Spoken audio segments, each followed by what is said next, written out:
Oh god, a self-commentary. Actually, you know what? How about I handle this differently? Because while I certainly could do a commentary on herself, or a self-commentary for short, I won't because that would be the predictable thing to do in this situation, and also because most of my points would boil down to, why are you doing this in the first place? So instead, I'm going to do something different with Doodle Tones' self-commentary and discuss why the idea of a self-commentary and being serious in it is a stupid idea to me. Now, as I said above, a self-commentary is basically a commentary on yourself. Whether it be a video you uploaded a day ago or even a video from 6 years ago, it seems like there's no statute of limitations when it comes to these kind of videos. Now, when it comes to, say, a riff of these old videos, I'm usually fine with those because instead of the person taking the old video seriously and offering the past version of themselves criticism, they usually have a good time ripping the video apart in a comedic sense instead, because really, what's the point in giving your past self advice/criticism when you already know it and improved thanks to it in most cases? Well, the answer is, there is no point. What's done is done.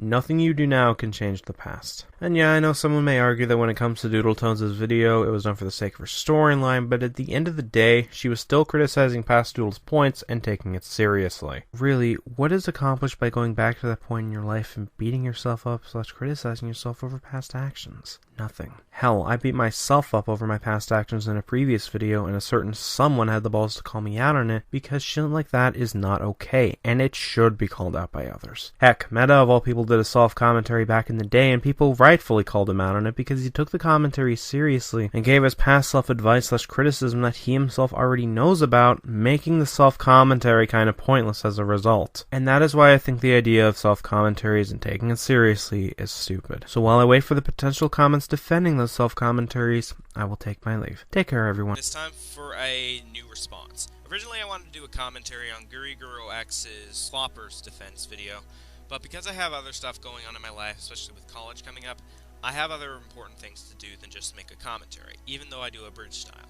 Besides, this video will probably be short anyway. Recently he made a video on defending Cloppers. Now I want to get that definition out of the way quickly. Cloppers are basically people who masturbate to ponies, okay?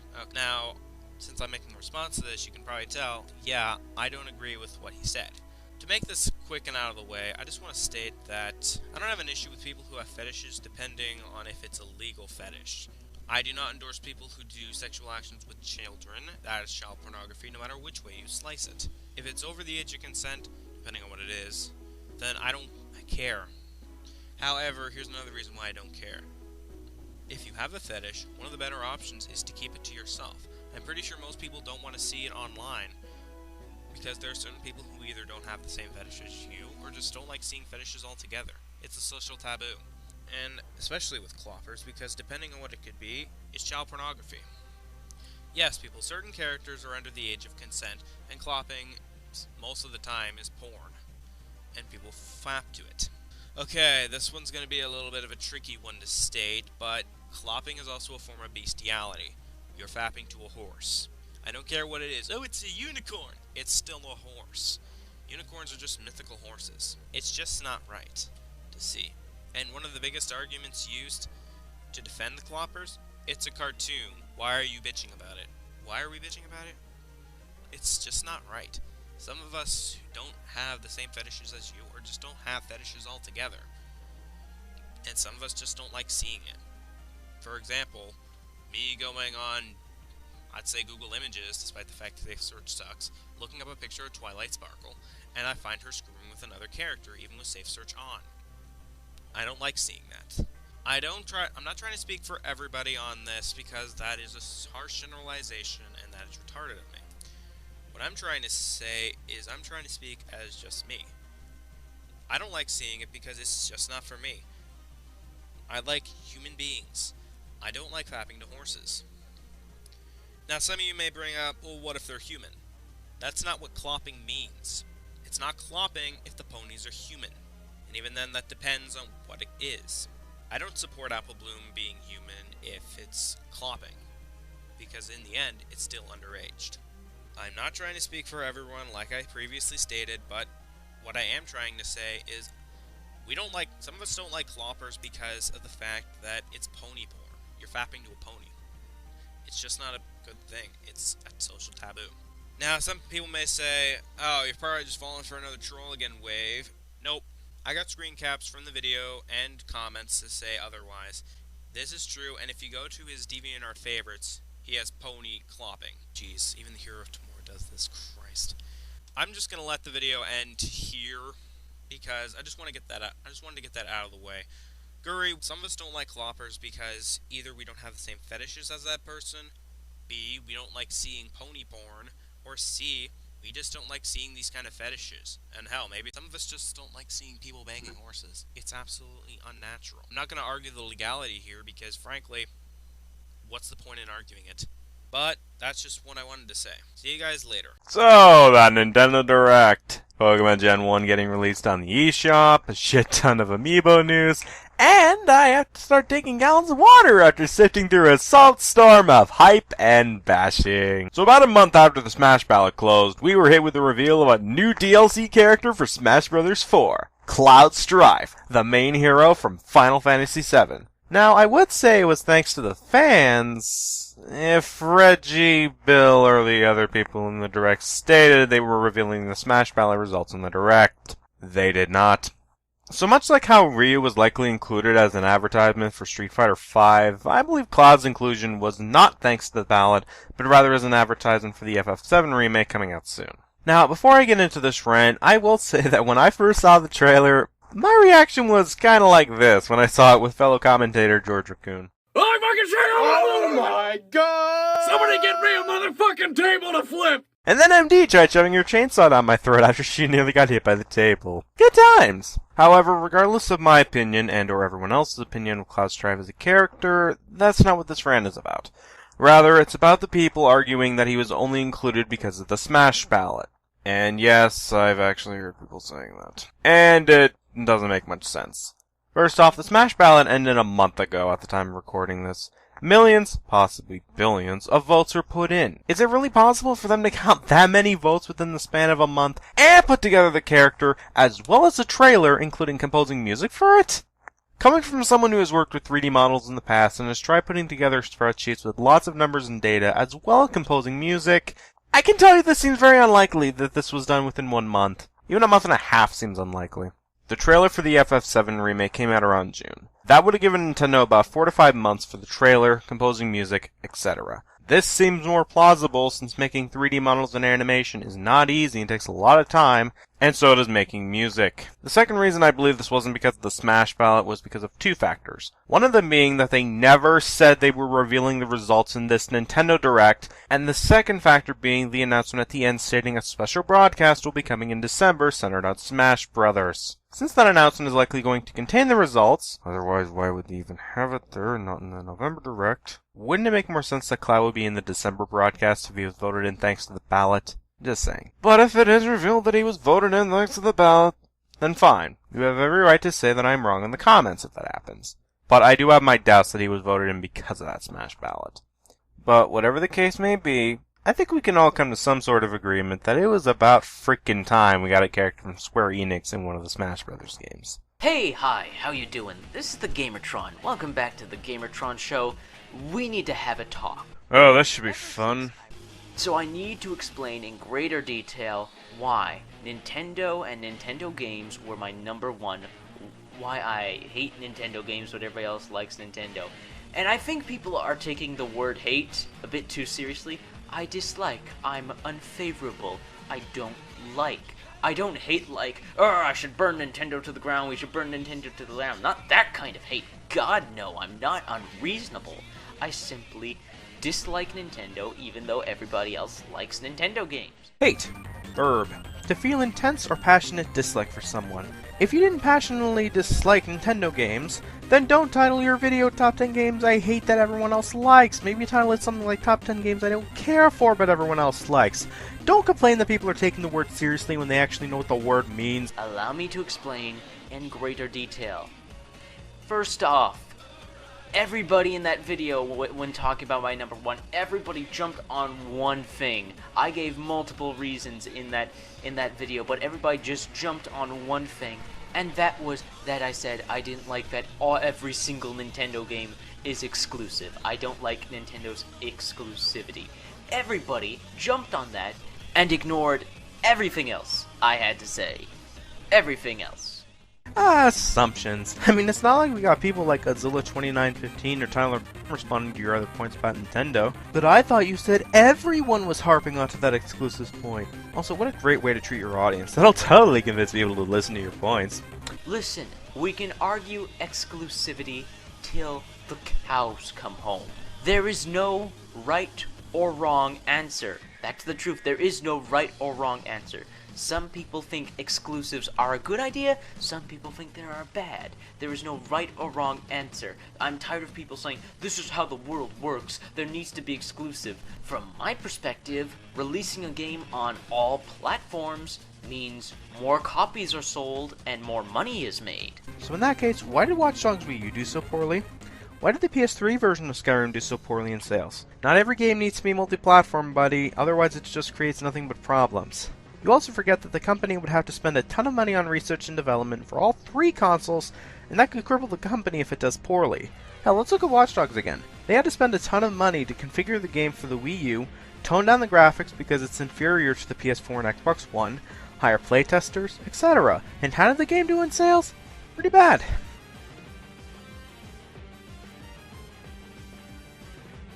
But here's something I also noticed. Why are you complaining about Nintendo having exclusives when Sony and Microsoft have done the exact same things with their IPs? And before you say, Halo on Windows! Windows is owned by Microsoft. They can get away with something like that. You don't see Halo on the PS3 or Wii, do you? I didn't think so. If anything, having exclusives is a great idea because if you have a console, you can get people to buy your console thanks to these exclusives and make you money. Now, listen to me when I talk about the rest of the reasons I don't like Nintendo. First off, they are absolutely terrified or afraid to come out with new IPs, new franchises.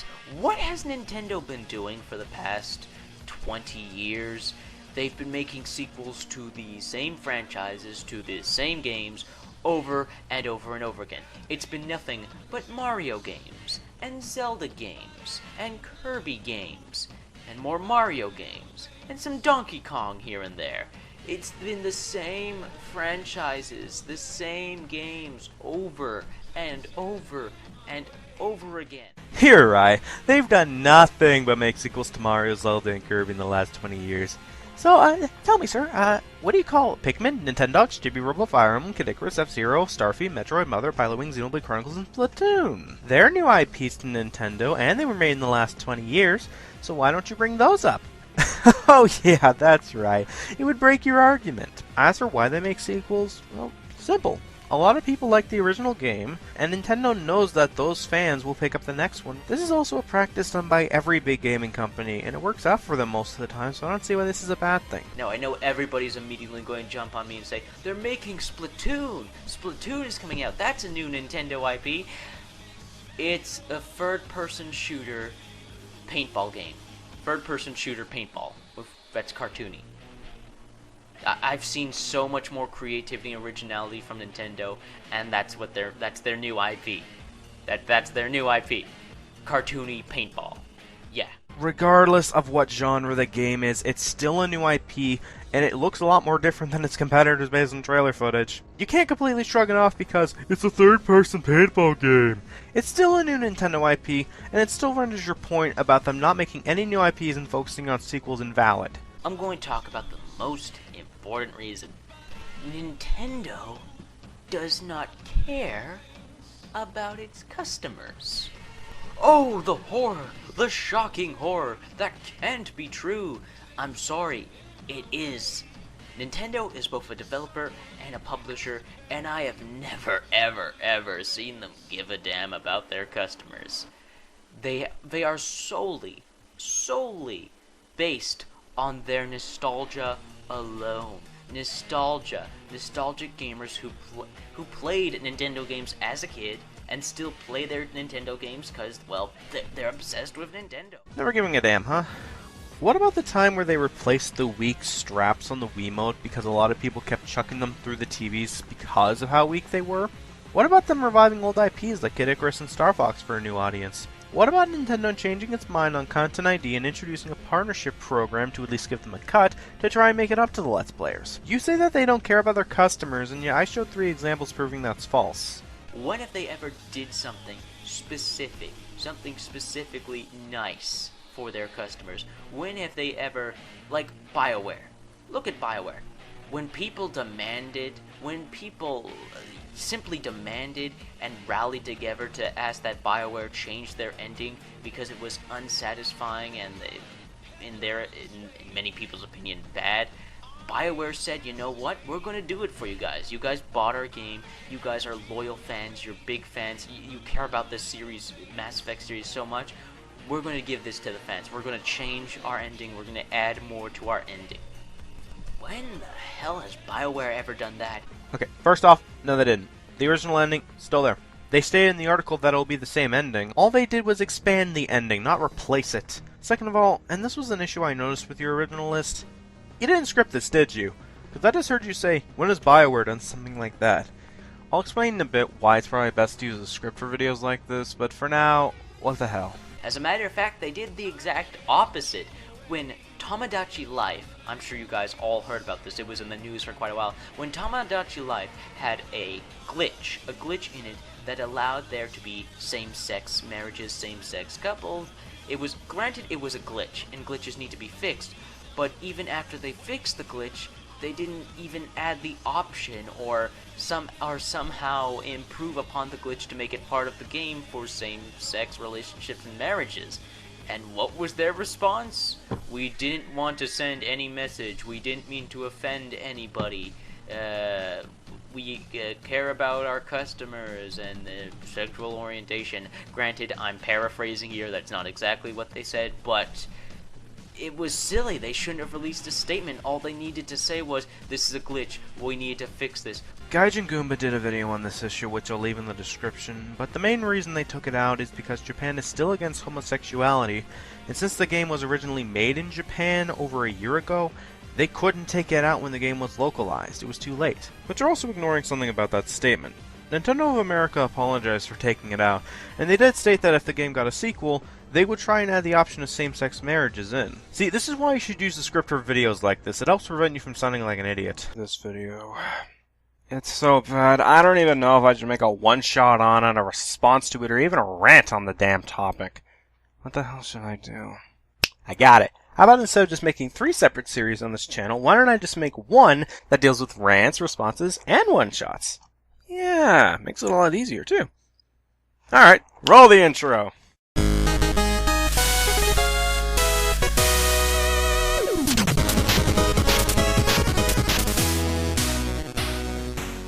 So recently, TamashiiHiroka made a video with fellow PokeTuber, a Brandon to the Past, about the top 10 worst X and Y Pokemon. As you could probably tell, I didn't exactly like it. But instead of making a full commentary on it, I figured I would deal with one point of the video and then make a response to that, since that one point really bothered me with not only this video, but with a lot of videos done in this community. Now, before I get to that point, let me set up some context first. Throughout this list, Tamashi and Brandon judged these Pokemon based on how they were in competitive play, their abilities, movesets, typing, etc. Basically, they judged it solely on how useful they were in the competitive scene. Now, while I could argue that the list should have been titled the top 10 worst competitive X and Y Pokemon, since not everyone plays competitively, they argued that these Pokemon were bad using facts, and I could kind of let it go if it was just that. But then we get to Tamashi's number 1, Diggersby. Now, for anyone who uses Diggersby in competitive play, you'll know that in terms of tiers, it's in the BL tier, or Borderland, which is basically the ban list. So with Diggersby being in the ban list, that must mean it's got something OP about it, right? Well, yes. It has immunity to ghost and electric moves, it has huge power, which doubles its attack stat, and its move pool can certainly make it a threat to some teams, especially those with walls. Now, based on that, some of you might be thinking, well, wait a second, they judge these Pokemon essentially based on competitive play, so why is this Pokemon on the worst list? And that is true. How could they judge this Pokemon when in terms of competitive play, it's actually pretty good? Simple. Tamashi throws facts out the window and judges it based on something petty. Now, 2 things Tamashi is almost well known for in this community is her Pikachu hoodie and her infamous Lopunny entry. So, why does she hate this Pokemon? Because according to her, I'd argue that a closer gender counterpoint to Lopunny would actually be Diggersby. For one thing, they actually seem to be designed intentionally that way, considering they're both humanoid rabbit-based designs, with feminine and masculine characteristics respectively. But for another, the implication here is that masculine things are not attractive by nature. Here's the feminine thing. It is pretty. It even wolf whistles at you in case you don't get the message that this is the object of desire in question. Here is a masculine thing. It belches at you. It's lumpy. It's conventionally unattractive and undesirable. This reinforces gender roles of both men and women in terms of who is the sexual object, and I feel like that's actually a lot more harmful to men than if Diggersby was just a sexualized male humanoid rabbit thing. Yep, that's it. No mention of the facts. She doesn't even show proof that this was intentionally designed to, quote-unquote, reinforce gender roles for the male. And this is what shoots Tamashi in the foot. Ignoring the possibility that she's making a mountain out of an anthill, there's also this. There's a reason why when arguing something, you don't argue with your emotions/assumptions, but rather with facts. I mean, I'm not saying you can't have a personal experience with it and use it in a debate, but don't use it as your sole reason to argue against something, especially with a video like this, because it makes your argument weaker when compared to someone who argues back using facts. First of all, it was weak to 5 different types of Pokemon. Second of all, it had a very crappy move pool. And third of all, you had to trade to get its evolution, Gorgeist, which isn't any better. But even then, the reason why this is a big problem is that judging these previous entries based on facts and then judging this last one based on emotions/assumptions is really out of place compared to the rest of the list. Now, I'm not telling you how to do your lists, but rather this is just an observation I thought was worth pointing out, since it'd be like writing a biography of Pokemon composed of nothing but facts, but then at the end of each paragraph you list your personal feelings on each fact. Anyways, that's all I gotta say. Oh, and before anyone cries, misogynist, because I did a response to a female, you're technically being a misandrist because you're responding to a male. Drink that in. Crap. You know, even that word is probably too generous to describe a commentary like this. So for those of you who don't know, Syndicate of Outcasted Commentators released their second group commentary a few days ago at the time of this recording. Who's the Syndicate of Outcasted Commentators, some of you might be asking? Well, they're a commentary group similar to BOP or Fox/ODD. Now, when I saw their first group commentary, it was pretty weak sauce. But to be fair, it was their first group commentary. So a few months pass, and they release a second one. Now, in that amount of time, a person could take the criticism received and work on making the next video better, but then I wouldn't be here talking about this, would I? So, yeah, I didn't like this commentary. In fact, I could argue it's even worse than their first commentary. Why is that? Well, first off, the topic. Roaring Thunder Pursuit. In particular, his video on Blazing Rants. Same user that made several responses to his detractors, and the one that closed his account months ago. This user is, as of April 2016, a dead topic, and the drama with him was also dead. Oh, and your excuse of it being in the planning stages since January is not a good excuse, especially since you admit he closed his account in the description of your own video. As soon as you found that out, as well as the fact that the drama with him died out, you should have scrapped the video. It would be like Bop doing a commentary on Blackbuster Critics videos against the commentary community. It would not only be bringing up old and dead drama, but it would also be irrelevant since everyone involved in that drama moved on from it and let it go. Hell, even my group had to scrap multiple commentaries because of either dead drama/irrelevancy. For instance, we had a commentary on Doodletones planned, but we scrapped it once the other commentaries started popping up, and then it became too irrelevant to commentate on. Heck, this is the second time now that your group has gone after dead topics. After all, your first group commentary was on the Orion broadcast. You'd think that after getting called out for that last time you would have learned, but nope! The second problem I have with this video is the chemistry between the three individuals. Slothboy, Kurumi, and MavStation's chemistry is so freaking weak that it rivals the co-op videos from TamashiiHiroka. You guys rarely interacted, your flow was incredibly off, and it felt like I was watching 3 separate commentaries on this guy instead of a try-out/group commentary. And this is coming from someone who has made weak co-ops in the past. The only decent chemistry I got out of this video was the intro skit, and even then, I found 2 other problems with it: the delivery and the writing. Speaking as someone who has had problems delivering their lines in the past, I can say this with a straight face. Your delivery and writing for this intro skit was terrible. Slothboy and Kurumi's delivery made it painfully obvious they were reading from a script. Mavstation's delivery is flatter than a Pepsi out in the sun for a week, and even the jokes they were trying to tell in this skit were flat because of said delivery. I know humor is subjective, but even then, this intro skit was a pain to slog through. Oh, and the editing sucks too, which I find even funnier because Slothboy says he's gonna cut out RTP's pointless moments,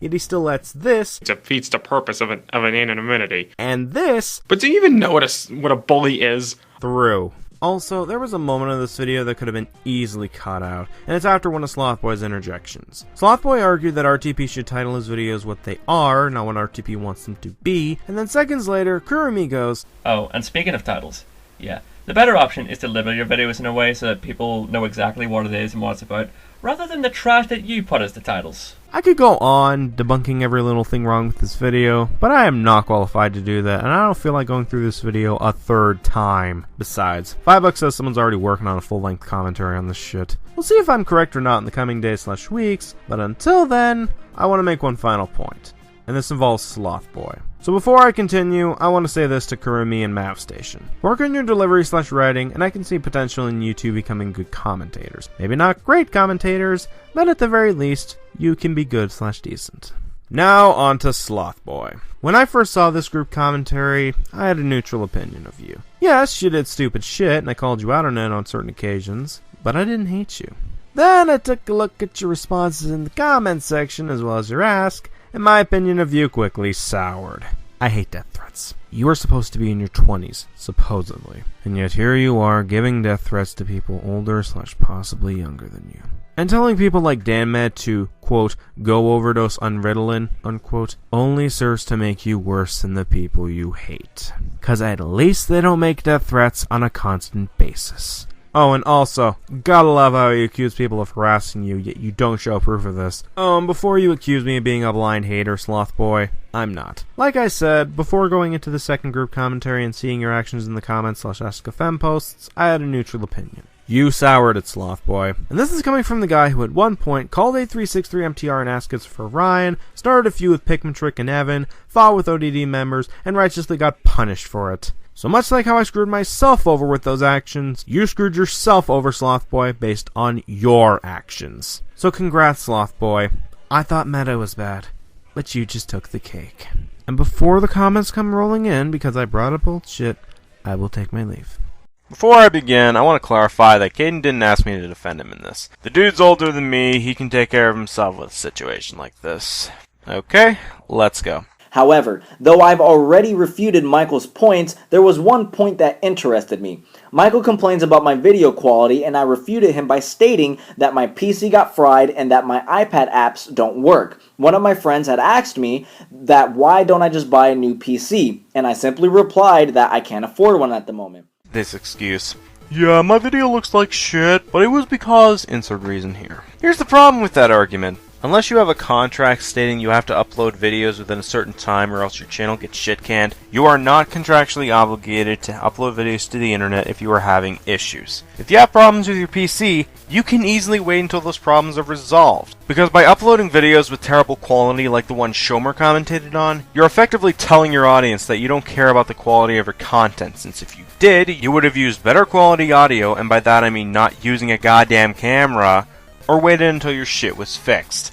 And before anyone cries out, well, what about his death battles? Recorded with the camera, and the fight is just him using Mugen or some other fan-made fighting game. Yes, I can see the astronomical amount of effort put into that. Anyways, I'm done. I await the long-ass response. Oh, before anyone asks, no, I will not respond to that inevitable response, because I said my piece. Escalating it after that is pointless to me. So, this took a while. Real life stuff is a bitch. So, a while back, an MLP analysis lost someone in their personal life. I'm not going to say who it is, because that person deserves to grieve at the moment. Rail Pony's another story, because after the analyst posted a tweet regarding their passing, Rail Pony comes along and says, good riddance, in the form of a GIF. For the record, the person that passed was at one point sort of defending an abuser involved in the analyst's life, but that was years prior to this, and given the tweet and prior tweets made by the analyst, it's possible that their relationship has improved since then. Even if it hadn't, that's still no excuse to say good riddance to someone who's grieving over the loss of someone close. I'm not saying you have to like the person who passed away, but don't act surprised if when you make that kind of comment to someone grieving, you get called out on it either by the person or their friends. Just saying. So why am I talking about this when the issue seems to be dead? Well, aside from what I previously said about real life making me wait on doing this video, Rail Pony is also a good example of how not to react to getting called out, and also how not to apologize. What do I mean?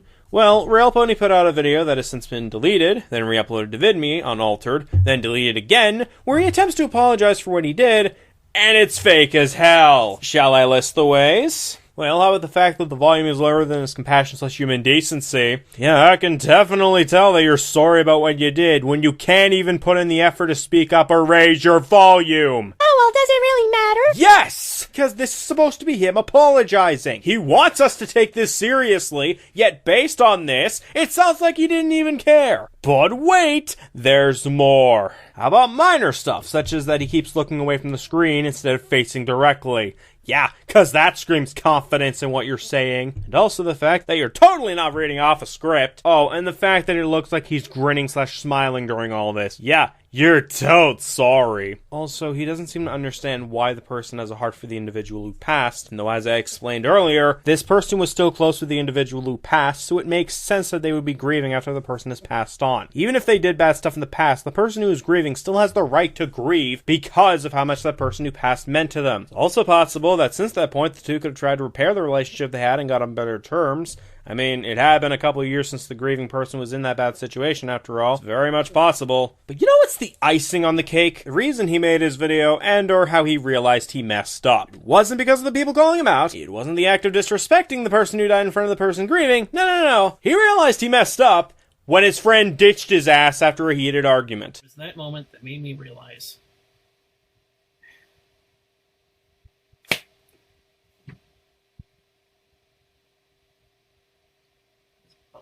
In other words, he only realized he messed up when it affected him personally. Not when the individual grieving was affected, not when the friends were affected, only when little old him was affected. Gotta stop what we're doing, guys! Rail Pony's now upset! We should also delete our responses to him, because he's not okay with seeing those nasty responses. Woo! Okay.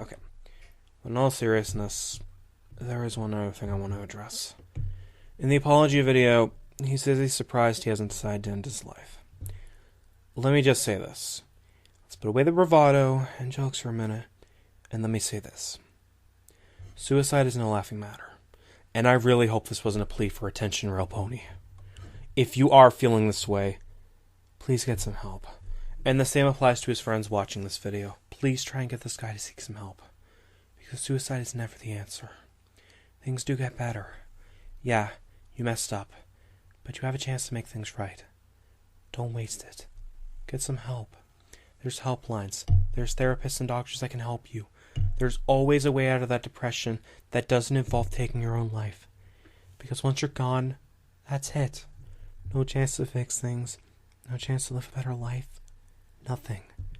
Hell, think of your family. You think they'll be happy if you take your own life? Or your friends? Because they won't. They're going to feel depressed and hurt over it. Don't make that mistake. Get some help, Rail Pony. You know, it's been a while since I've been legitimately angry. I think the last time was when I snapped at someone for cutting themselves in front of someone who nearly died, and they said they did it for a reaction. That piece of shit. So what did this person do? He leaked someone's IP address to a group of about 15 or 20 people, likely more. Whose IP address? Meta's IP address. So yeah, this person violated someone's privacy. And this was his quote-unquote apology, after so many people called him out for his bullshit. Why did I put air quotes? You're gonna find out shortly.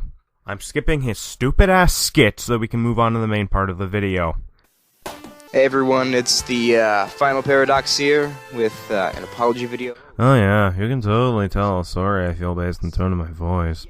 Alright, so, yeah, everything you just saw actually happened, and I knew that I fucked up within, like, the first 5 minutes. So I went to bed, woke up, and I saw the tweets. Oh my god, I feel so bad for Meta right now. You can tell by the tone of my voice that I feel really bad. I mean, it's not like I exposed Meta's private IP address there for violating his privacy. Also, if you knew it was a bad idea, why the hell did you post it? Did you seriously not take a step back before posting this, because you were posting someone's IP address, and think, hey, maybe this is a bad idea, maybe I shouldn't post this? If you did think about it, then why did you post it? If no, you're a bigger piece of shit, because this is someone's private information, and you did not think about the consequences of your damn actions. I'm not really good at putting this sort of thing into words, but I'm so sorry for every insult that I've ever thrown at you, every malicious act I've ever done to you, every negative Skype post relating to you, all of that. Oh, by the way, I'm doing this ad-lib, so that was a horrible place to mention it.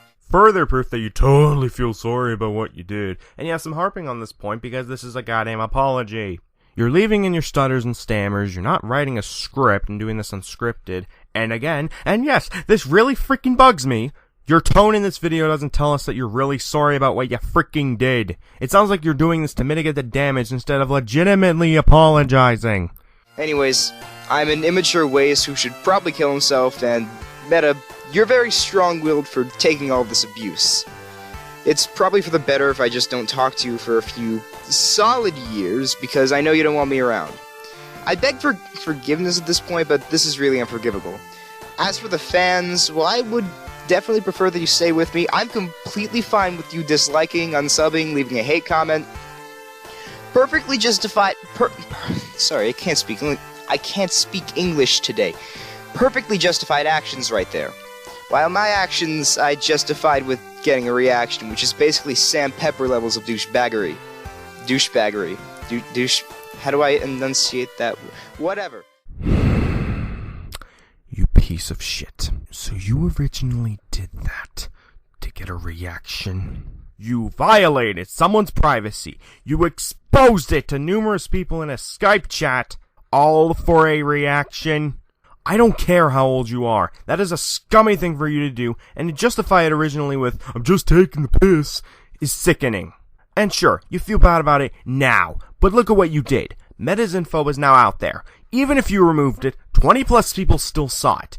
Meta's privacy has been invaded, and someone can easily find out where he lives and come to his house to kill him or hurt him. He might have to move because of what you did. This is a serious situation you created, and based on this video and your tone, you don't care at all. I don't care if you don't like his content or whatever. There is no excuse, none at all, for doxing. Whatever. There you go. This is my apology. I probably just offended like a lot of people right there. If I missed something that I needed to talk about, then just like let me know in the comments if you were offended. If I accidentally offended any of you, yeah, just tell me in the comments, cause I probably did and didn't even know it. Anyways, I'm the Final Paradox, and the FBI should be knocking at this door any minute now. Oh no. Should probably put JonTron there, shouldn't I? Yeah, let's go. Let's put JonTron. Let's put JonTron right there. Let's put a JonTron right over here. Yeah, I should be knocking at this door any minute now. I'm going to prison. Well, it's nice to see that despite the situation you created, you can still laugh about it. Screw you. No, seriously. Screw you. I have bitched about Quarter Guy monetizing videos where he talks about the dead as well as one of his countdowns. I have bitched about Josh Scorcher's terrible handling of his Fire Emblem project. I have bitched about Meta myself. But all of those things I complained about are tame in comparison to what you did. Yes, they made mistakes, but it's a mistake that most of them have fixed, or if not, it's not as much of an issue anymore. But you violated, and yes, I'm still harping on this, someone's privacy by doxing them. That is something that cannot be easily fixed because Meta is now in legitimate danger since his information is now out there. Even if you deleted it, what's to stop one of those 20 plus people from spreading it? There is now a chance that Meta could be beaten up, murdered, pranked, or even be forced to move because of what you did. Say what you will about Meta. I myself have called him out on 3 occasions and numerous other times. But the worst he'll do is say something incredibly stupid. He would never dox someone, let alone for a reaction. But you would. Regardless of what Meta has done, what most people have done, there is no excuse, no reason for violating privacy and posting someone's IP address. And the most insulting thing about this apology is that you didn't care. You left in all these stammers. You hardly edited. Your tone certainly didn't show you were sorry. This does not feel like a sincere apology. This feels more like you did this to get people off your damn tail. And as someone who never heard of you before this, now I can say, without a shadow of a doubt, that you are one of the worst people I've seen in a long time. Even if you did a legit apology after this, it would not change the fact that you not only uploaded this video, but you also doxed Meta. I was willing to give you a chance, since I never heard of you before this. But now, I refuse, because now you have revealed yourself to the Countdown community, as well as many other communities, as someone who can't be trusted. Because what's to stop you from getting someone else's IP address? You did it before with this, what's to stop you now? I'm not going to say that you deserve to be beaten or doxed yourself, since that would be going down to your level, but I will say this. Screw you. Screw you, the final paradox. On August 6, 2017, Emer Prevost, aka Helsing920, passed away. As someone who used to watch his content back in 2009, this passing surprised me. I didn't always agree with his opinions and or decisions on things, but I still enjoyed his rants back then, and I occasionally watched his reaction and review series. And it seems I wasn't the only one who was affected by this passing. One look at Emer's name on YouTube and will pull up several videos on the man, whether they be tributes, videos where they're just strictly talking about his death, or even live streams. But then I saw one video on this man that was so fucking bad, it made me want to do a response. MTN Productions. In this person's video, which is made in GoAnimate, mind you, he does make a tribute to Emer, but then states they will be taking over reaction and review, and even inserted a little cartoon figure of Emer to give a message in this text-to-speech voice that GoAnimate has. Yeah, they couldn't even bother to use a real mic. Well, better pull an Emer and make a GoFundMe for it then. After all, you're already trying to drag Emer's fans over to your channel. Why not drag their wallets over as well, Mountain Dew Productions? Needless to say, people were not happy over this. Not only because two strangers Emer Prevost never heard of came out of the blue and took the series for themselves, not only because they used a program that isn't well liked in the YouTube community and also a text-to-speech instead of their real voice, but also because this video feels like it was using the death of someone to boost their own channel and or exploiting someone's death for their own personal gain. Now, since this video got rightfully slammed by people already based on the likes-dislike bar and the comments, I'm just gonna say this to the people behind the Mountain Productions channel. I get that you were a fan of Emer's work.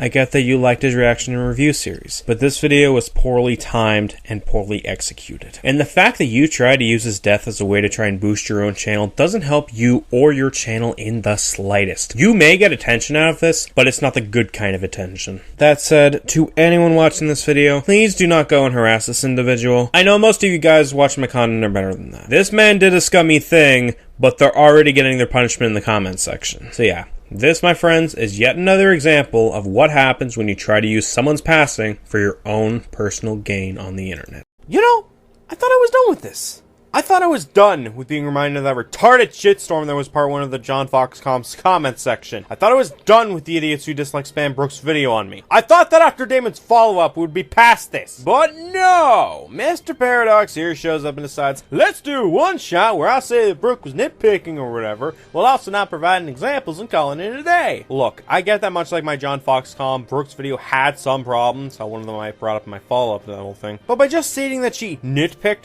without citing examples and or saying that you know she can do better, your complaints come off as flatter than your background. What also doesn't help this video is the mic quality. The like and dislike ratio doesn't lie. I get that not everyone can afford a high quality mic, hell the one I'm currently using was a gift, but it sounds like you're either too close to the mic, have your mic volume too loud, or you use the noise removal tool in Audacity way too much, to the point where some bits of it are almost inaudible. Did you seriously look over this recording before hitting the export button on your recording software and think, yeah, this is good, because yeah, it's not. So yeah, not too happy about this one. When you have to deal with a firestorm in your comment section from the original video long before the commentary comes out, then 3 months pass and you get reminded of it again thanks to said then see people lose their shit and dislike spam the commentary on my video, then see this shit, yeah, my empathy / patience for this whole thing has been flushed down the drain by now. Anyways, that's all I got on this one. Hopefully an actual commentary will come out soon for me.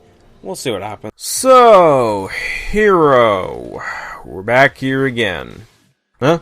Someone did a commentary on it? Shit! Oh well, I'll tackle a few points that they didn't really cover. And no, I don't hate this person. This is simply just a response, okay? Just want to clarify that. Let's go. The two have a battle while Brock watches creepily in the background, and Red is forced to call back Charmander when its tail flame goes down, and yet somehow it wasn't affected by being doused with water earlier. You gotta love how they made a Pokemon with such an obvious weakness, and yet no one ever thinks to say, "Hey Squirtle, aim for its tail." Yeah, I know that would kill it, but not all trainers are good guys. You serious?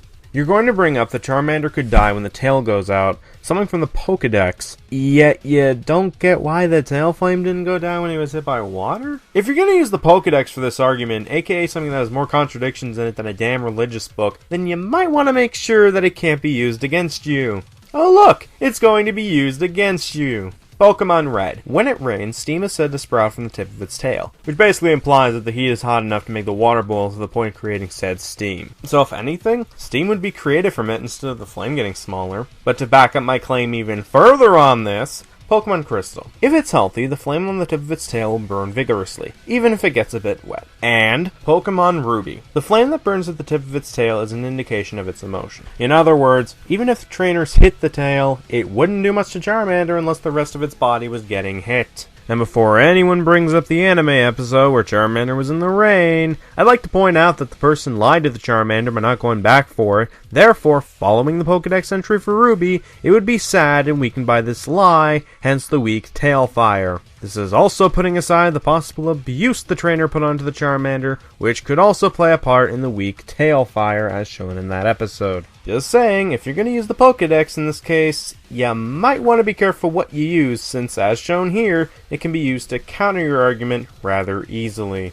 Now then, I need to get some bleach because I seriously just used the Pokedex for something other than a damn joke. Next. Then we get Red being told about the ghost in Pokemon Tower, before going to the Pokemon House, to be told that it's where abandoned Pokemon are taken care of, to find the Cubone that was orphaned. You see where I'm going with this? I think by now you've begun to realize my problem with this movie. Instead of the anime, this is a very straightforward adaptation of the first Pokemon game's story. And that's kind of the problem. By making the adaptation so straightforward, it takes away a lot of what made the Pokemon anime so charming. Say what you will about how cheesy Pokemon can be, and make all the jokes you want about how Ash Ketchum is the worst trainer ever. Believe me, I'll make jokes at its expense right along with you. But damn it, I could never really call the Pokemon anime bad. Flawed, yes, but it's still entertaining, even if I'm riffing on it the whole time. The plot has so little to offer of its own that when you look up this movie on Wikipedia, in the plot section it just says, "See plot of Pokemon Red and Blue," followed by a 2-sentence summary. Why did Sword Art get animated? Why did Dragon Ball get animated? Why did One Punch Man get animated? Why do most adaptations of manga or books get animated? Because a lot of people want to see something they liked reading, playing, etc. animated. With music, with voices, with action, that kind of stuff. Yes, we have the anime. But that is not a faithful adaptation of the games. It went so off the path of the original games that they're based off of that it might as well be its own thing. In fact, if Pokemon Origins did go down the path of the anime and make major changes to the source material, then what would be the point in making it when we have the anime to begin with? This special was designed so that people who love the first generation and or remember it can get a chance to see a proper adaptation of Generation 1. And while it does make a few changes, it's not as major as the anime, and it's still more faithful to the source material than the anime ever was. Next. They're demanding they perfect it. They want to use it for themselves. Right now our scientists are locked inside Sylph and being forced to work on it day and night. And worst of all, they're using wild Pokemon in their experiments. Why? No, seriously, why? I know you have to establish that they're evil, but holding a company hostage is evil enough. Otherwise, why would they be testing Pokemon to help a Pokeball work properly? Is the Master Ball powered by the tears of the forsaken Pokemon? Gee, I wonder why. Why would they test a device designed to capture Pokemon on wild Pokemon? What I'm getting at is, you answered your own question. They want to test the capabilities of the Master Ball to see if it actually works since they want to capture Mewtwo with it. And since Pokeballs don't work on captured Pokemon, it makes sense that they would use wild Pokemon as test subjects because they can be captured with simple Pokeballs. Next. Even I once loved Pokemon over all else. When did it all change? When did I become unable to see Pokemon as anything but tools for business? And Charizard is just barely able to clinch the win, taking out Rhydon with a perfect Seismic Toss. And then Game Freak took away Charizard's ability to learn Seismic Toss in the later games. Why would you do that?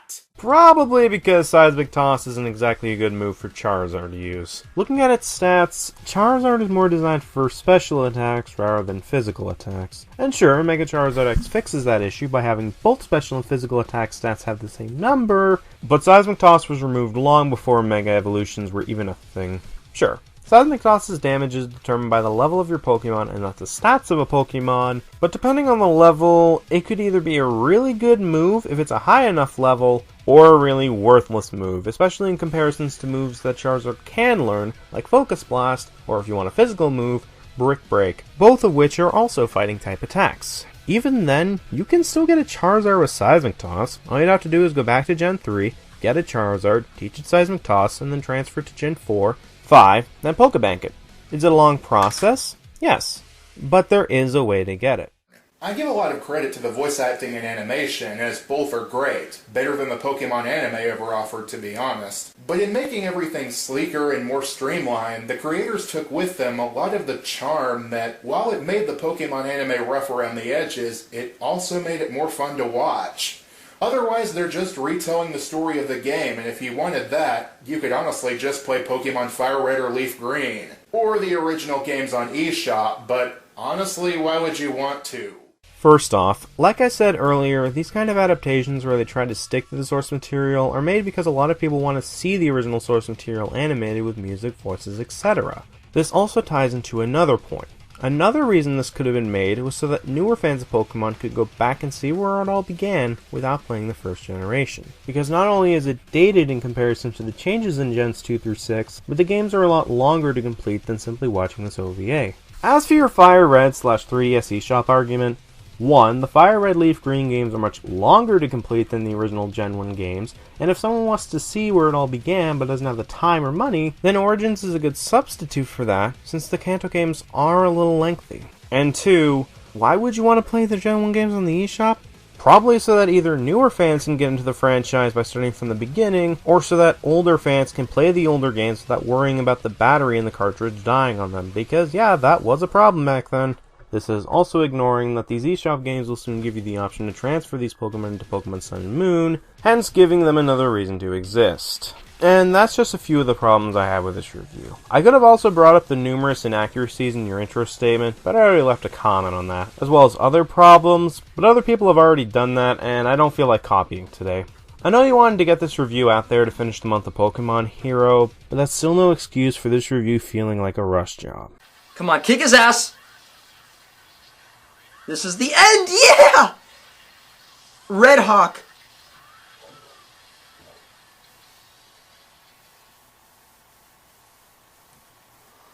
Wow. You fucking did it again. No, Naruto isn't stronger than Luffy. He just has every fucking thing over him, pretty much. And in Ninetales, he gets Red Hawked. He doesn't have any of his strong attacks. He didn't use any of his strong attacks. He used Uzumaki Barrage and fucking Shadow Clones. And Luffy knocked his ass out, used Haki, fucking Red Hawk.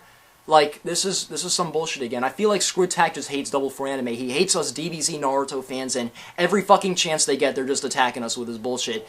I don't know. I like Luffy, but Luffy shouldn't have won. And any One Piece fan, any logical One Piece fan, any logical anime fan could clearly fucking see that Luffy shouldn't have won this fight. I don't know, man. I call bullshit once again on Screw Attack. Fuck you guys. Are you serious? Okay. Death Battle, I can kind of understand the rants on. After all, if they mess up, then they should get called out on it. Though with a lot of these responses, they neglect to show evidence, so it makes the counter-arguments a little faulty.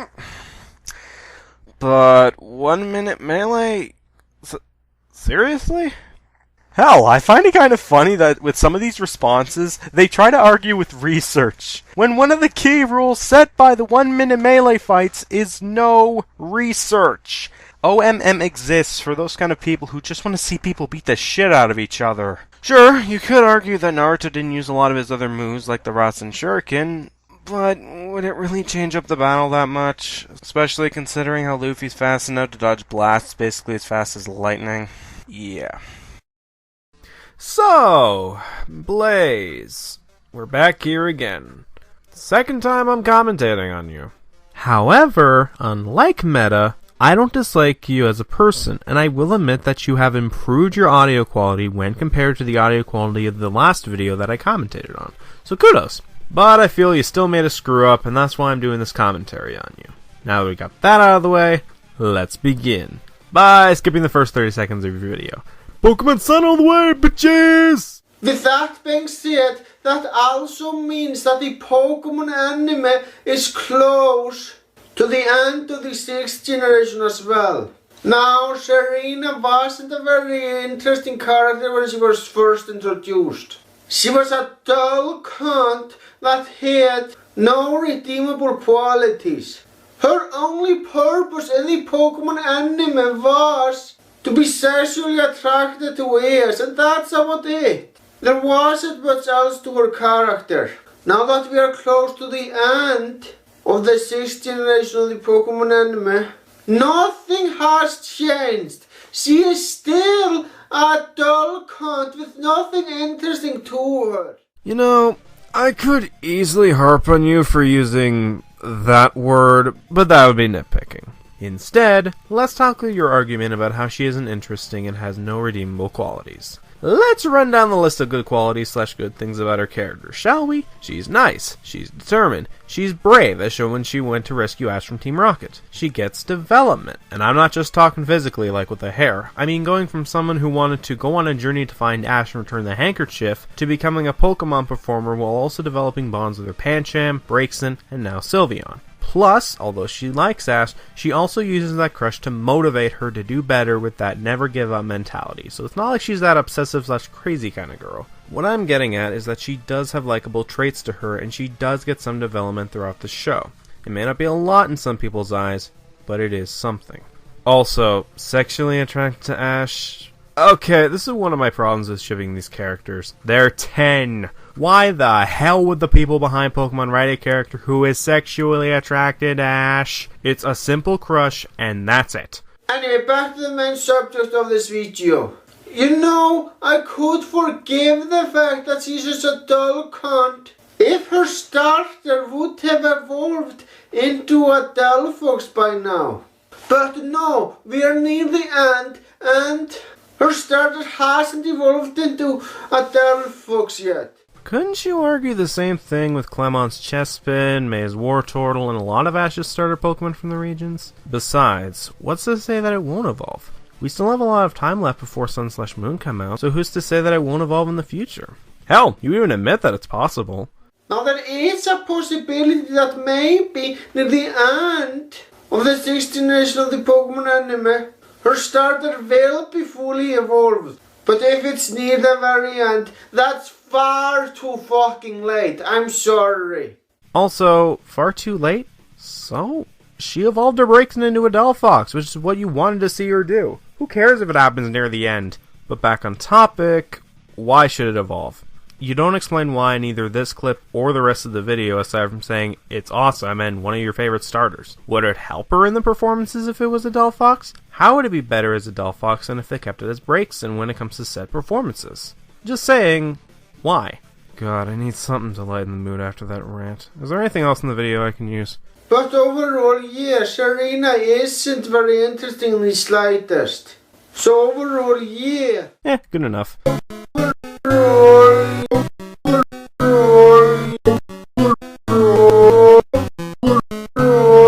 And I think I'm going to stop the video here. Like I said in the beginning, I don't dislike your content, Blaze, and the jokes that I made were all meant to be in good fun. Today I'm doing a bit of an unscripted rant, largely because at the time of recording this video, I'm currently working on a script for the X personality that I hinted at in the last commentary, which I will include in the description if you haven't seen that already. And I figure I might as well do this before releasing the X video, because I might as well tell you my actual opinions before X cracks the whip and basically pisses everybody off with his opinions and or hyperbole. That's going to be hell.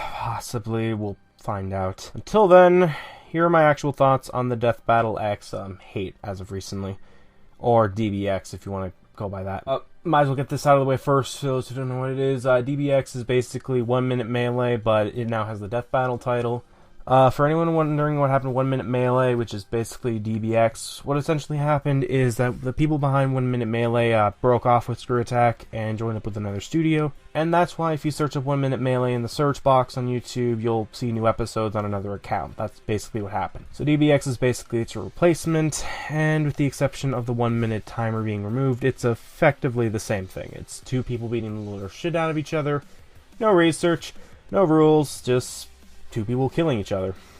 If you've seen 1 minute melee, you've effectively seen DBX, just without the time limit, as I just stated. And just like 1 minute melee, it got a lot of people upset over results, throwing out research, and even making video responses, which is actually what kind of inspired me to do this video. Well, that and the X script, but we'll deal with that whenever that comes out. Until then, what are my opinions of this? Honestly, it's kind of the same as my 1 minute melee one-shot on Double 4.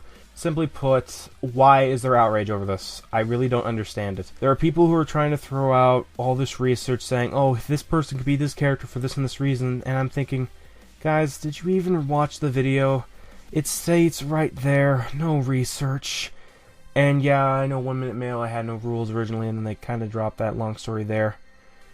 But with DBX, it states there, even in the recent video with Mikasa and Spider-Man, or whatever video they released at the time of recording this, there's no research, it's just bloodshed, it's just no rules, all that crap. Why are you trying to throw in research in a video that basically bans it in this case? I don't get it. And then I'm seeing people get salty over the results of who won, who lost, and all this crap, and I'm sitting here thinking, guys, are we really doing this again? This shit was going on with 1 minute melee, and it's going on now again. Come on. There's the difference between the hate towards Screw Attack getting a detail wrong in their Death Battle series, which actually has research, and this, which has no research. These are literal videos where they're beating each other to death. It's like watching a gladiatorial fight. So now I'm going to address the points presented. First, the results of what happened. Guys, it's just a fight.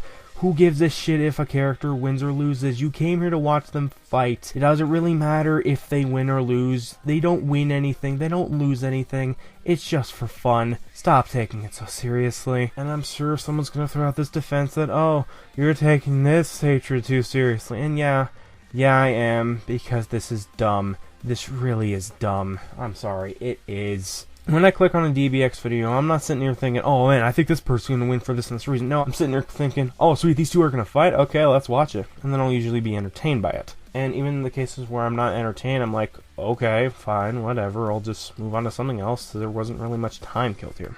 I don't make a response video bitching about the results. I don't leave a nasty ass comment.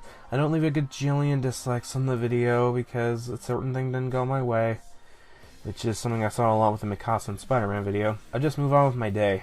That is all I have to say on this. So, hope you guys enjoyed this, and I do apologize to those who made video responses to DBX and their reaction videos, as well as those who left nasty comments on DBX, because when X's video is released, he's not going to have some nice things to say. I don't know when that video is coming out, though. I have to edit it and record that, but yeah, something tells me that once that video is released, shit may or may not go down. I'll see you then.